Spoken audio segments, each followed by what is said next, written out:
La percepción de la ciudadanía es de una pésima realidad, lo que refleja que en las últimas jornadas electorales, donde la participación pues ha sido no mínima, pero sí muy apática, ha sido con altos índices de descontento. Hoy estamos con uno de los columnistas más importantes del estado de Jalisco, del diario Mural, Pedro Mellado, y estamos abordando esto del sistema político. Maestro, no sé si mi percepción sea un poquito errada, pero como que siento unos políticos muy superficiales. Bueno, mira, el viejo régimen indudablemente tuvo muchas perversiones y se deterioró de tal manera que llegó a ser proverbialmente corrupto, eso no lo podemos negar. El viejo régimen tuvo un momento de luminosidad, diría yo, cuando la Revolución Mexicana y la filosofía de la Revolución Mexicana se convirtió en hechos a través del gobierno del general Lázaro Cárdenas. Después empezó un proceso natural de desgaste y el viejo régimen de la revolución se fue cargando hacia la derecha y se empezó a convertir en un negocio para los políticos que empezaron a ver en el erario y en los negocios que se podían hacer desde el gobierno una forma de resolver su futuro y de hacer patrimonio. Pero no, bueno, pero ahorita ya no hacen no solo Pero, patrimonio, parece que es hasta para sus sí, hijos, ¿no? pero había algo que funcionaba, había una formación política que hasta parecía escalafonaria, por ejemplo, porque era evidente que un político joven empezaba de una manera aparentemente muy modesta, cargándole el portafolio a algún político importante, siendo su secretario particular o su secretario privado. Regularmente los hacían suplentes de diputados locales, después regidores locales, según el tamaño del padrino que tuvieran, el tamaño del municipio, y los llevaban gradualmente formándolos en la carrera política, iban aprendiendo toda una serie de protocolos y de rituales que eran esenciales para que pudiesen avanzar. Con la alternancia sucedió algo que parecía que podía ser bueno, pero que sin embargo con el tiempo nos dimos cuenta de que ha sido funesto. El PAN llega al gobierno, en Jalisco particularmente en 1995, y con el PAN llegan muchísimos jóvenes que no tenían ninguna formación política y tampoco ninguna formación académica o humanística sólida.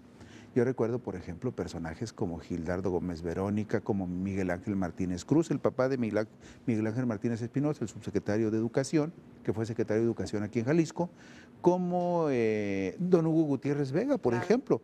Hugo Gutiérrez Vega fue dirigente de los jóvenes panistas por allá por 1955. Gabriel Jiménez Remos, que está de embajador en Cuba. Don Manuel Rodríguez Lapuente, que fue de los panistas juveniles en 1955, en la misma época que Hugo Gutiérrez Vega. Pongo estos ejemplos por una razón, porque excepto esas grandes figuras que destacaron en su momento, caminas un poco para acá y te encuentras algunos personajes destacados, no sé, con una razonable formación como Macedonio Tamés, claro, o con una formación política razonablemente sólida como Paco Ramírez Acuña. Pero y oficio, porque oficio sí político, sí, pero además un oficio político explicable por una razón muy elemental. Paco Ramírez Acuña fue el primer diputado que hubo en el país de 21 años de edad. ¿Por qué? Porque en las elecciones de diciembre de 1973, cuando recién se había reformado la Constitución para bajar la edad de 25 a 21 años para ser diputado, Paco Ramírez contiende en esas elecciones y es el primer diputado de 21 años que hay en el país. Hago esta referencia por algo que me parece muy importante.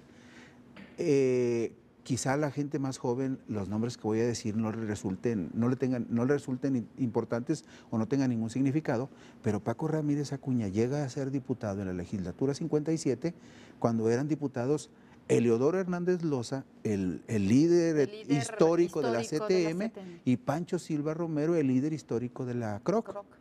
Y en esa misma Cámara, cuando Paco Ramírez gana una diputación de mayoría junto con el doctor Martín del Campo, nada más había 20 diputados y todos eran de mayoría, y 2 de mayoría eran del PAN.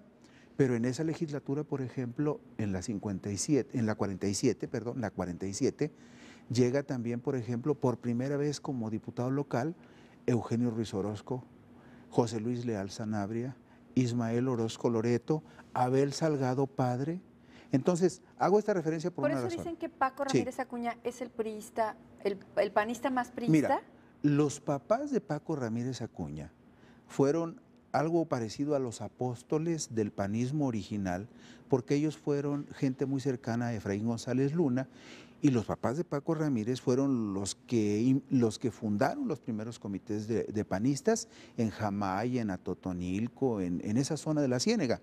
O sea, por un lado, Paco Ramírez puede presumir y además puede reclamar su derecho de haber nacido en pañales azules muy modestos, pero con gente muy convencida de lo que eran los principios del PAN, porque sus padres fueron de los fundadores auténticos del viejo panismo. Pero sus maestros Sí, eran priistas. pero no necesariamente fueron sus maestros.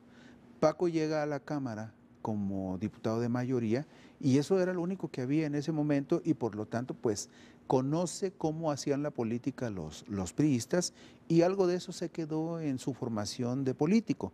Después vuelve a ser diputado en la 49, o sea, es 3 años diputado, se va a la banca 3 años y regresa 6 años después a ser otra vez diputado. Y por supuesto es un tipo con mucho oficio. ¿Por qué hago esta referencia de un tipo con mucho oficio como Paco Ramírez y de algunos doctrinarios muy sólidos como Jiménez Remus o como Gildardo O Gómez Leal Verónica? Sanabria. O como Leal Sanabria en el caso del PRI. Por una razón, porque de una u otra forma eran personas respetables que le daban una razonable dignidad a su trabajo como políticos o a su trabajo como servidores públicos, una dignidad que cuando empezaron a llegar muchos jóvenes panistas sin ninguna formación, sin ninguna preparación ni académica ni intelectual, hicieron de la política un asunto demasiado vulgar y demasiado corriente.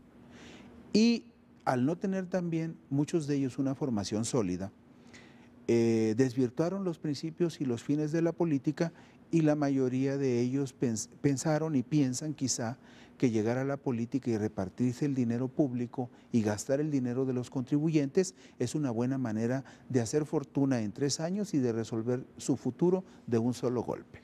Entonces, además de que hay muchos políticos jóvenes que son analfabetas funcionales, que además no les interesa estudiar, no les interesa Aunque prepararse. tenga título, o sea, Sí. no parece que lo tuviera. No parece que lo tuvieran, pero han desarrollado una natural intuición para transitar por la política de la manera más vulgar y más corriente que se pueda transitar, es decir, lubricando muchas de sus actividades y de sus progresos dentro de la política con base en la corrupción, en el solapamiento de corruptelas, en las complicidades y en las asociaciones o alianzas perversas para preservar chambitas, huesitos y privilegios. Vamos a ir a una pausa, maestro, y vamos a hablar sobre estos políticos jóvenes que están dejando nuestro estado casi encuerado, por así decirlo. En un momento más regresamos.